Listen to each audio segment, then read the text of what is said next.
right, hello wine drinking people. Today is Wednesday, the last day of November, folks. That's right, and we're starting to gear up here for the holidays at the Wine Watch. Just a few events left. Going to drink with Luc Bouchard tonight at Cafe Max. And then we've got an event at the Ritz-Carlton with Chris Millard, the winemaker for Newton Vineyards. Kind of a unique style event. I think there's going to be stations set up, and you'll have wine. You go to one station, you go to the other station, I guess, with another wine. And I don't know, kind of not your conventional wine dinner, but sounds interesting.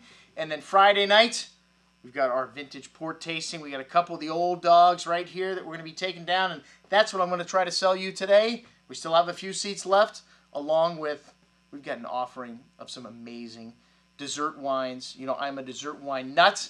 I've got an incredible collection of Madeiras going back to 1795. We've got a great selection of other dessert wines from all over the world, Hungary, California, Oregon, and then, of course, Chateau Yquem. We've got Chateau Yquem going all the way back to 1971. All right, but what are we taking down on Friday night? Well, Friday night, folks, we're going to be having dinner here in our new room again, and we're going to be taking down some legendary old vintages of port. Port is one of the longest lived of all the wines, types of wines that there is. Port comes from a town in the country of Portugal, which is on the Iberian Peninsula, and it's up north called Oporto. Well, that's actually the Douro River Valley is where the grapes come from.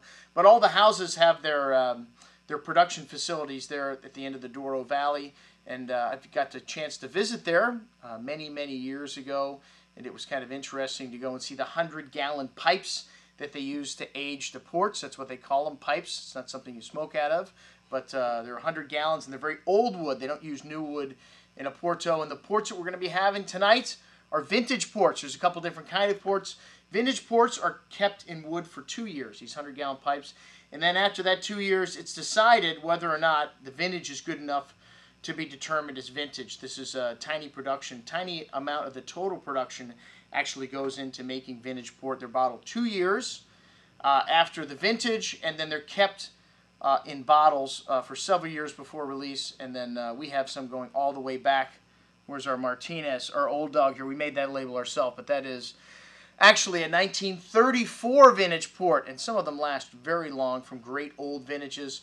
We've got 100-point wines here like the Fonseca, 1948, and as if you notice, this wine has got the label of its shipper. There's a lot of these wines that were not bottled in Oporto. Most of the wines we have will be wines that have pretty much from the gold standard bottled in Oporto, but some of them are not. It'll be interesting to compare the wines bottled in Oporto and the ones that were not bottled in Oporto, because back in the day, hey, these British shippers were good at what they did, man. They bottled wine. That's part of what they